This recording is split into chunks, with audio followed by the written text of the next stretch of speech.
Намайг Гэрэлмаа гэдэг. За би энэс сургуулийн зөвлөх зэрэгтэй физикийн багш ажиллаж байна. За миний амьдралын хувьд бол 36 жилээ бол хүүхдийн боловсрол хүмүүжлэлтэй холбож ажилласан. Үүсгэн байгуулагчдын маань зорилго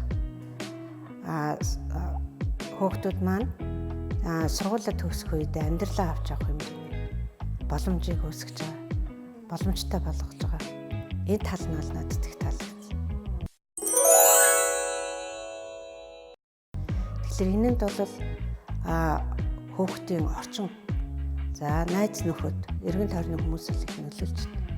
За багшийн хувьд бол маш их нөлөөтэй гэж би боддог. Тэгээд багш хүн бол хамгийн гол одоо хүүхдийн амьдралыг зөв зөвлөлтөнд чиглүүлж өгдөг ийм онцлог. Шат болгон маань бүгдээрээ өөр өөрийнхөө амжилтанд хүрч яваасаа гэж мөрөдж байдаг. За тэгээд олон амжилт гаргаж байгаа шавнараараа бахархаж идэв.